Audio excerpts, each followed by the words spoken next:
Welcome to Distrust and Disparities podcast, dismantling Black health disparities.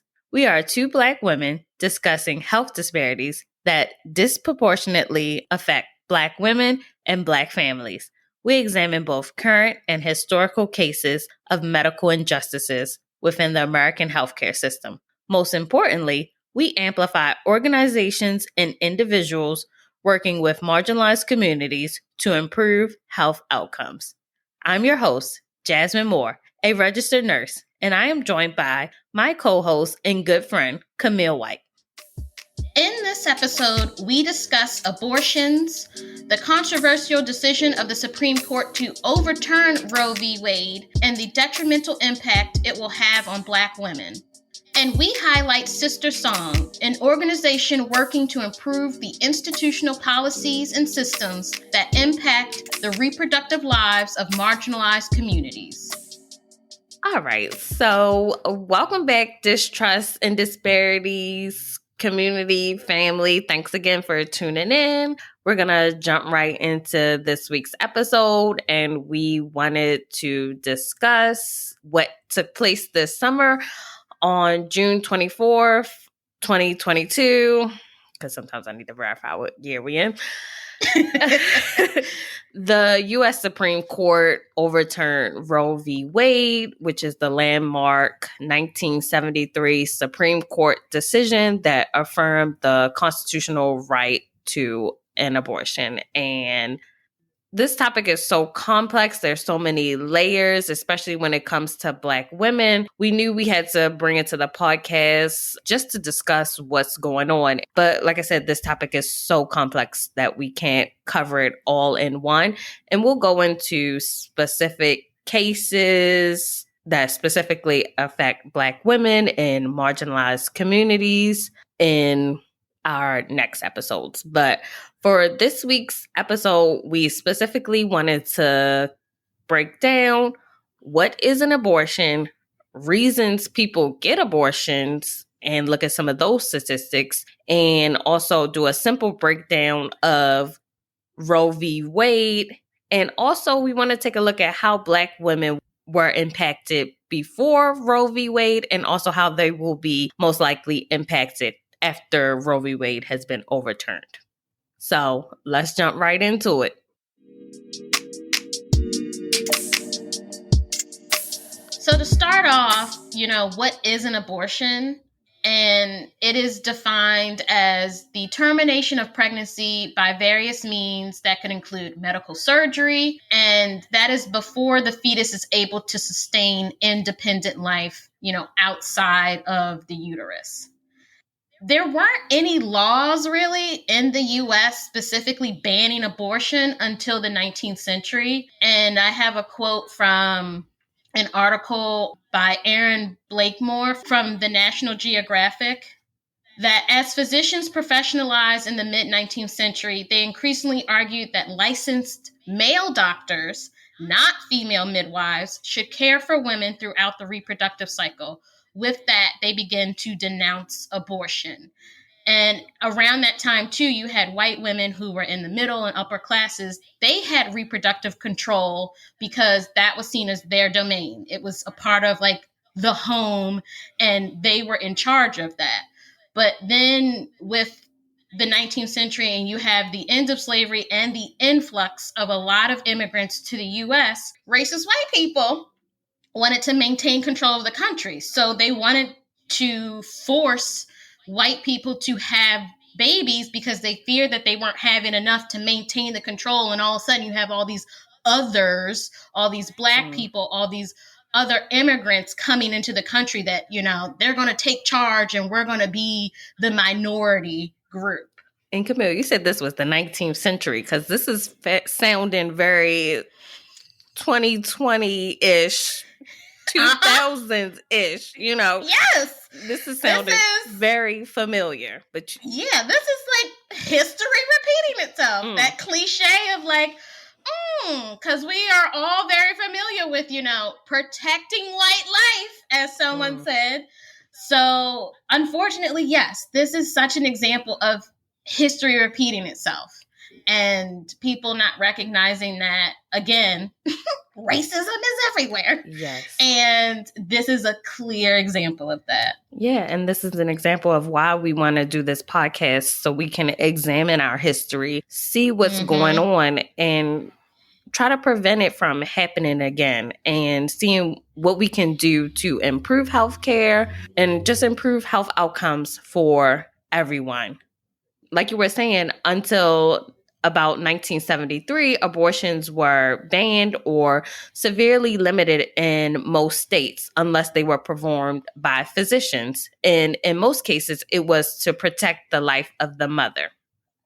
And like you pointed out, and we pointed out in several other episodes, the field of gynecology, it was colonized by white male physicians looking to, one, make money, and also to become leaders in that field and just to take over the gynecology fields. And women have been having abortions as early, what were you saying? The earliest known abortion was when?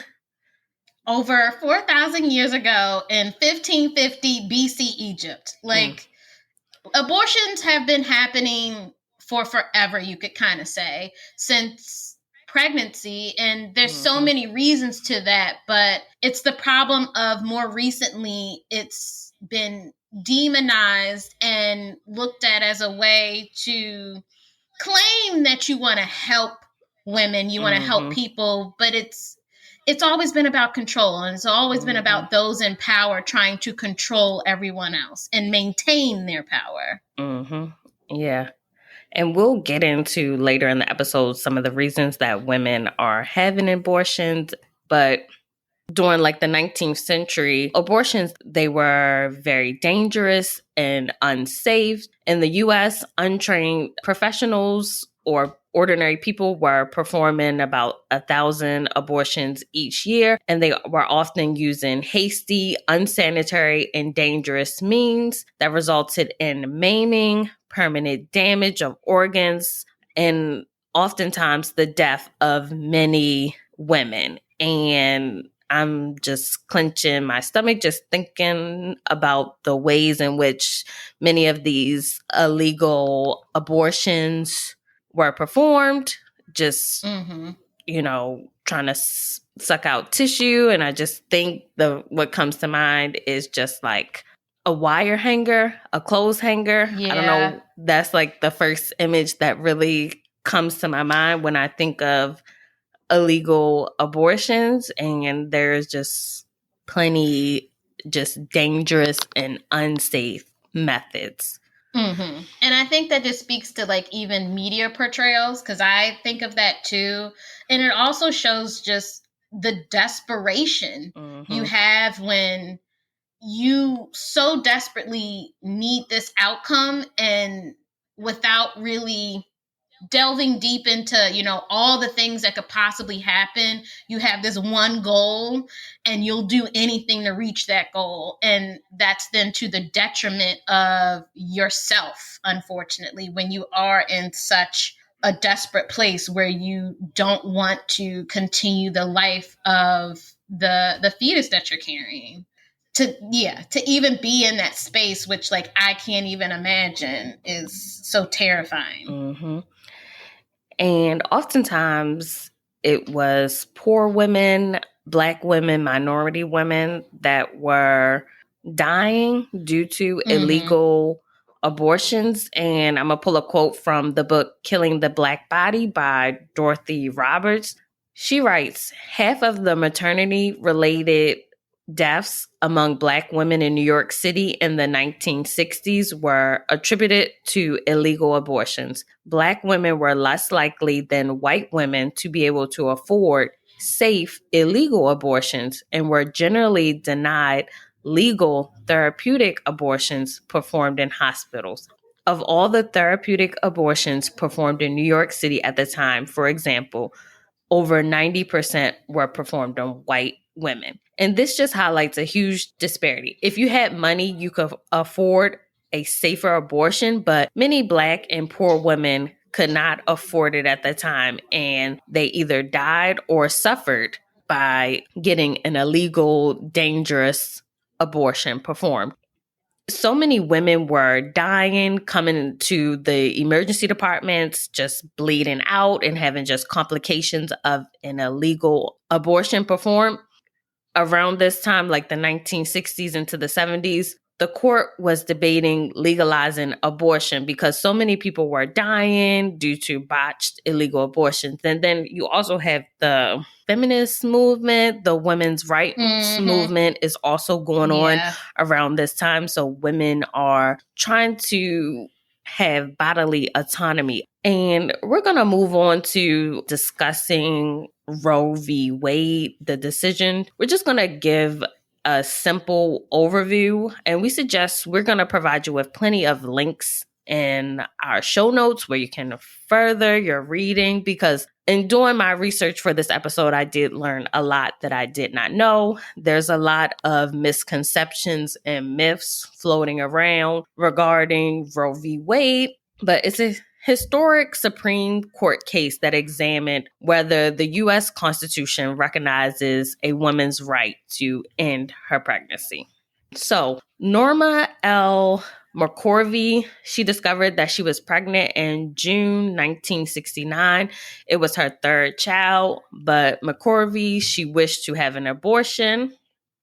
At this time, she was living in Texas, and Texas law only allow women to have an abortion in cases of rape or incest or to save the mother's lives. So McCorvey was advised by her friends to falsely assert that she had been raped, but there was no police report to back this claim up. Instead, McCorvey attempted to have an illegal abortion, but she discovered that the illegal facility had been shut down. So eventually, McCorvey, she visited a local state attorney seeking advice on what to do next. And she was referred to Linda Coffey and Sarah Wendleton, two recent graduates of the University of Texas Law School. And they were looking to debate Texas abortion laws. So Coffey and Wendleton brought a lawsuit on behalf of McCorvey. During the lawsuit, McCorvey, they changed her identity to Jane Roe, and this was in order to protect her identity. So they claimed that Texas's state law violated Roe's constitutional right. In the suit, they stated that while her life was not in danger, Roe had a right to obtain an abortion in a safe medical environment within her home state. So the Texas District Court agreed with Roe's lawyer, and they ruled that Texas's law violated Roe's right to privacy, which is the Ninth Amendment. So that was unconstitutional. Texas appealed the court's decision. They took it to the Supreme Court, and arguments in the case, they began on December 13th, 1971. Roe, she was unable to have an abortion, so she did end up having the child, and I believe she gave this child up for adoption. But that's just a side note. Back to the case. On January 22nd, 1973, the court issued its 7-2 decision. The court determined that Texas violated Roe's constitutional right to privacy.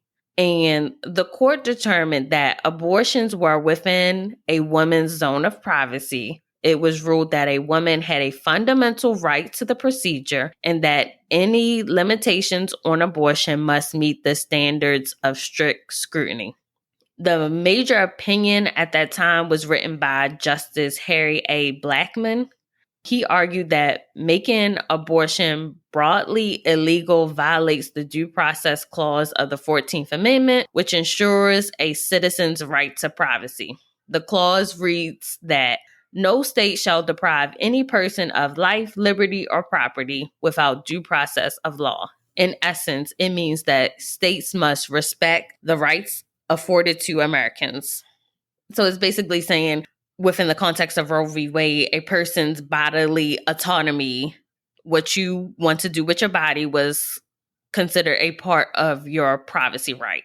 And with excessive government regulation of a person's bodily autonomy, it makes it unconstitutional. And I know, let me finish this up first before I get into how I feel.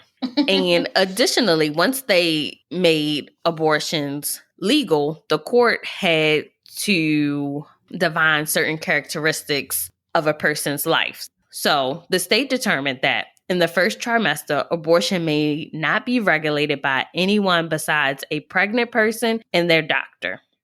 In the second trimester, a state may regulate abortion if such a regulation is reasonably related to maternal health. And then finally, in the third trimester, once a fetus is viable, by viable, they mean can survive outside the womb, which is roughly around 24 or 28 weeks, states may regulate or prohibit abortion altogether, except in cases where the act is medically necessary to save a life. So I know that was a lot, so feel free to rewind it back and re-listen to all that, or also go to our show notes and we'll highlight the specific articles that break down Roe v. Wade, and they'll have more details and everything. But I will say I didn't know that the decision was based off of the right to privacy. I don't know. Yeah, no, because that's never what is discussed. It's you hear the term Roe v. Wade, and all you're really told usually is the superficial, oh, it's tied to abortion and that you can have an abortion. But it was never sort of broken down, or at least not for me, in any sort of educational institution, that it was based off of people interpreting laws and different things in a certain way to be like, oh no, that's just your right to privacy. It's your body, right, and you can do what you want to do with it. It's your right to privacy. Where that's what's even crazier, the fact that it was overturned when, like, so what now are y'all claiming? What BS are y'all coming up with now where this is wholly shifted and the way you want to look at it is completely changed, when what you said in 1973 should still register today? And you bring up a good point. With Supreme Court rulings, they set the precedent. And Roe v. Wade, the precedent, it was challenged multiple times and the scope was narrow, but they did not take away the original precedent, the right to a safe and legal abortion. But in June 2022, a few months ago, they basically what's happening is states get to decide whether they want to allow abortions to take place. And it's looking like it's going to end up with like half of the states, mostly down south, are going to take away women's right to have an abortion. And also, like you're saying now, there's this twist where before, when it came to abortions, they were going after the doctors that are performing the abortions. Now they're going after the women who are having abortions. And I think it was North Carolina, they're talking about giving women life sentences, also giving them the death penalty for having an abortion. And it's just like, how can you really say you care for a life when, you know, you're ready to also just sacrifice and kill the mother? Like, I just, you know, you say you're pro-life and all this, but that does not mean that at all. Right. Like, are you caring about the mother? Are you looking at the factors that she is considering when she is getting an abortion? And also, once she has that baby, are there social structures in place to help support the mother, also the families? Not in this country. Not in this country. Right. There is so much that we are lacking, especially when people want to say that America is the best and America is the richest and America is, you know, number one in the world. And it's just like, actually, we get a grading of F in a lot of things compared to a lot of countries that are just like us in terms of industry and economy. And you can't claim to be pro-life when once that life is outside of the uterus, you literally don't care, because you don't have anything in place to help everybody in this country when it comes to children and those lives outside of the uterus. You don't have the social structures, like you said, to support people and enable them to raise their families in the best way possible. And even the whole thing of states having a say of like, oh, now states can control whether or not someone can have an abortion. They were already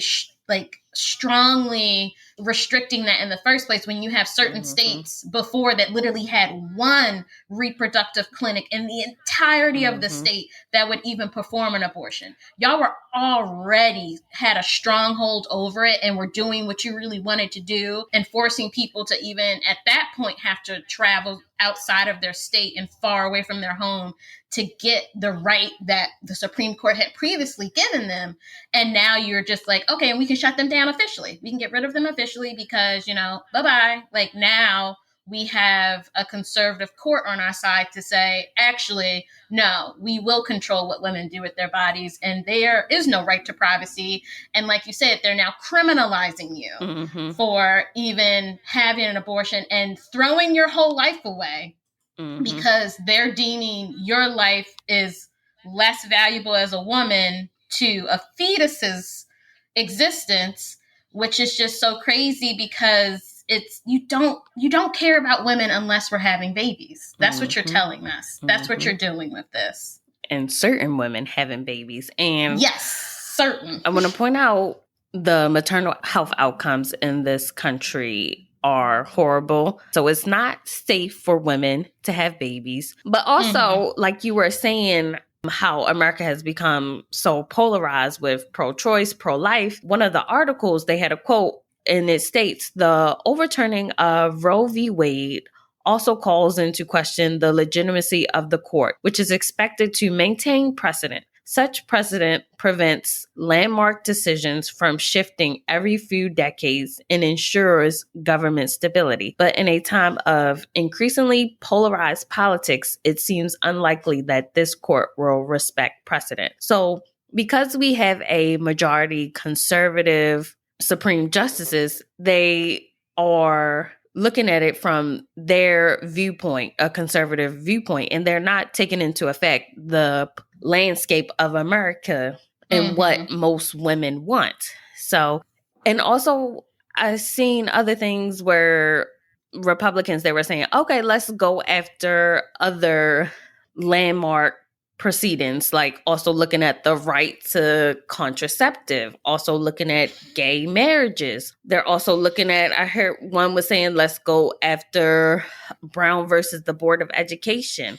It's just, like you said, we said in the beginning, like, we're living in the 21st century. It does not feel like it at all. No, like, we are backsliding into a hellscape of bullshit. And that's what's so terrifying. But it's also the thing, too, of that there have been people who have for a long time said that, like, this had the potential of happening, and people who have been screaming at the top of their lungs, especially Black and brown and people of color, indigenous people who have always recognized that, like, we have never had control of our lives truly in this country in the way that people may think. Yeah, because you also have and of our bodies, because you have so many people running around saying that, like, oh, racism is dead and blah, blah, blah, blah, blah. And it's just like, no, it's not.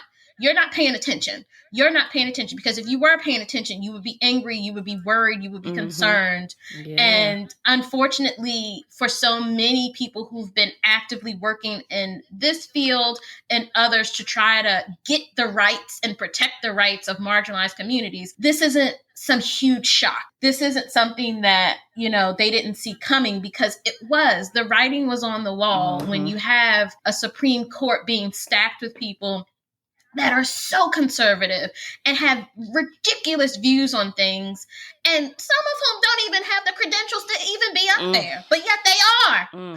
And it's so concerning, and it's just like, we should not be here. We are backsliding tremendously, and it's scary and upsetting, and it sucks. It's just crazy. And we could talk this whole episode about where we think this country is going and how scared we are. And, there's so many things to keep you distracted, but there's so much going on that we need to be aware of, and we need to look back at our history. And you can't just focus on just the headlines. You really need to read the information, go further, even further than this podcast, listen to multiple podcasts, multiple different sources, but you have to take a deeper dive and uncover why women are having abortions, the how, the when. And if you don't want women to have an abortion, or as one podcast says, if you don't support abortions, just don't have one. And also take it a step further. Why are women having abortions? So I did want to take part of the episode to just examine some of the statistics regarding abortion. So we'll jump into that. And I want to point out, like, there's two organizations that collect information regarding abortion, and most of the information is collected on a voluntary basis. Women aren't required to answer certain statistical information, and doctors and facilities aren't required to give over certain data. The CDC, the Center for Disease Control and Prevention, they are one institution that collects information, and also the Gut Matcher Institute. They try to measure certain statistics and figures regarding abortion. And there's a big gap in their numbers, because I know the CDC doesn't collect information from, I think it's about like 6 states that do not give their information to the CDC, and I believe one of them is California, and that's really we missing a lot of numbers. So, and with this, statistics can be interpreted in different ways. So I'm just pulling out some key statistics that I felt were important to bring to the podcast. So most of this data is from like 2019. With like the pandemic, it kind of backed up getting more current data. So the CDC, they reported 629,000 abortions approximately. And then the Gut Matcher Institute, their figures says it was about 900,000 abortions that took place in 2019. So you see there with that huge disparity gap. But both organizations point out that the number of abortions has decreased and has been steadily declining over the past several years. How this measures up, so in 2019, so those numbers, that's about 19% of U.S. pregnancies ended in abortion. And this is excluding spontaneous miscarriages. We also wanted to look into who's having abortions. So in 2019, 86% of all abortions were from unmarried women, and it was mostly women in their 20s. They accounted for most of the abortions. And adolescents under 15, they were like less than 0.2%, and women ages 15 to 19 accounted for 8.5%. And I did want to look into the racial breakdown of women having abortions. According to the Gut Matcher Institute, the race breakdown for women, so 39% of women were white, 28% Black. And that figure is kind of, I get anywhere between 28% and 34% for African Americans. And then we have 25% Hispanics and 6% Asian or specific. And then the rest, 3%, was other, from other background. And I want to point out that Black women, we make up about 13% of the population, and we're receiving 38% of those abortions. So it's saying that Black women are 5 times more likely to have an abortion. To further break that down, it says white women are having about 6.6 abortions per 1,000 women, and Black women are having about 23.8 abortions per 1,000 women. Also wanted to highlight, I thought, another statistic that really stood out to me. And it says over the last few decades, abortion and unintended pregnancies have become increasingly concentrated among poor patients. So approximately 75% of abortion patients are low income, and many of them have a family income that's less than 200% of the federal poverty level. Which just speaks to so many things where I think if you're coming from a lower income, poorer background, I'm wondering then what was your education about contraceptives in general and schooling on sex ed and safe sex, and understanding that maybe if those things were put in place, you wouldn't then have so many people reaching the point of having an unintended pregnancy and then needing to go about getting an abortion. There's so many things that where it's like, I know we'll talk about it later, but access is a huge part of this discussion too. And the Guttmacher Institute, they conducted a very comprehensive study that examined the reasons why U.S. women have abortion. Oftentimes, when we talk about abortion, people bring up the reasons is just rape and incest, two very traumatic incidents. And I was they looked into some of the reasons that women were having abortion, and it's less than 0.2% for both rape and incest.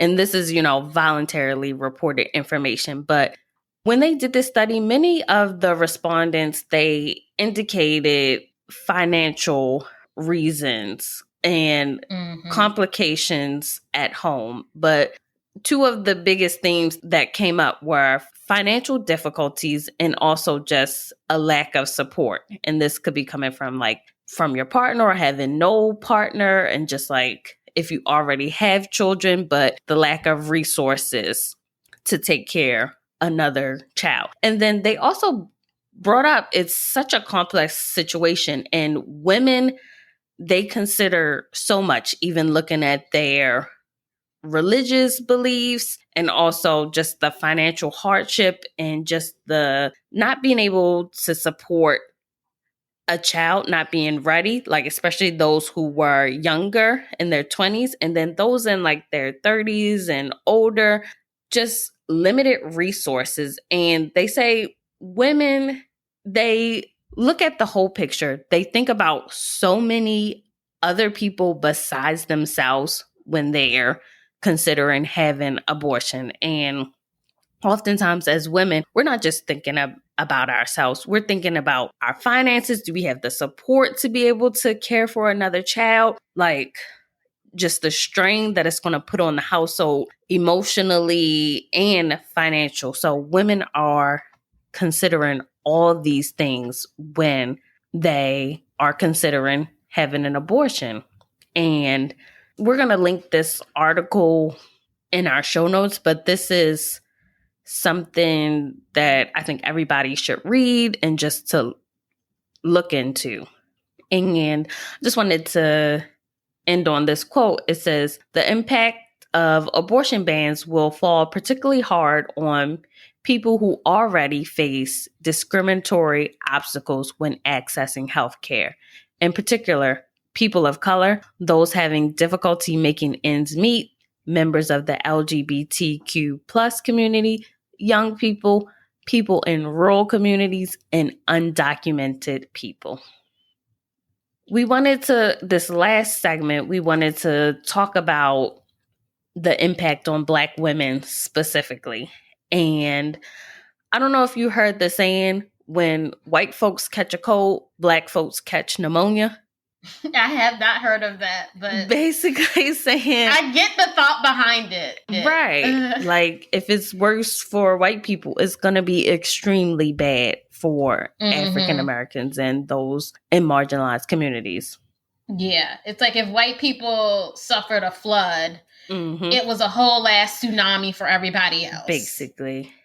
And many are arguing that ending the right to abortion will spark an even greater public health crisis for Black women. It's basically going to lead to more maternal deaths, higher rates of poverty, and just greater inequality overall. We already know the statistics that Black women are more likely to die in childbirth, but and like you said, we're already the highest group of women having abortions. And just some statistics that I just wanted to point out. The Supreme Court's decision to overturn Roe means that Black women and Black families will suffer the most. So this impact will extend beyond just the mother. So research shows that when women who are already mothers are denied an abortion, their existing children are less likely to achieve developmental milestones and more likely to live below the poverty line and experience hunger. So it's just this continuous cycle that's repeating. And like we pointed out in the beginnings, like history is repeating itself. If people end up resorting to illegal abortions, that could mean more people dying. And if people are having children, that means more people are in poverty, unable to access healthcare. It's just this continuous cycle. I'm just going to segue into our organization this week. So this week we wanted to highlight SisterSong, and they are an organization that is working on reproductive justice. So SisterSong is a Southern-based national membership organization, and their purpose is to build an effective network of individuals and organizations to improve institutional policies and systems that impact the reproductive lives of marginalized communities. And I really wanted to highlight how they define reproductive justice. So they define reproductive justice as the human right to maintain personal bodily autonomy, have children, not have children, and parent the children we have in a safe and sustainable community. That's just such a powerful statement. We don't want to just focus solely on having abortions, but just being able to have a baby safely. If you don't want to have a baby, to not be forced to have a baby. And once you have that child, for that child to grow up in a safe and sustainable environment. Mm-hmm. That's so important, because that is what I would say is a real, true, authentic definition of what you mean by pro-life. Mm-hmm. You're focusing on people living and thriving, and focusing on giving them the tools and resources they need to provide not only for themselves, but for their families. Mm-hmm. They also point out that they believe that reproductive justice is a human right.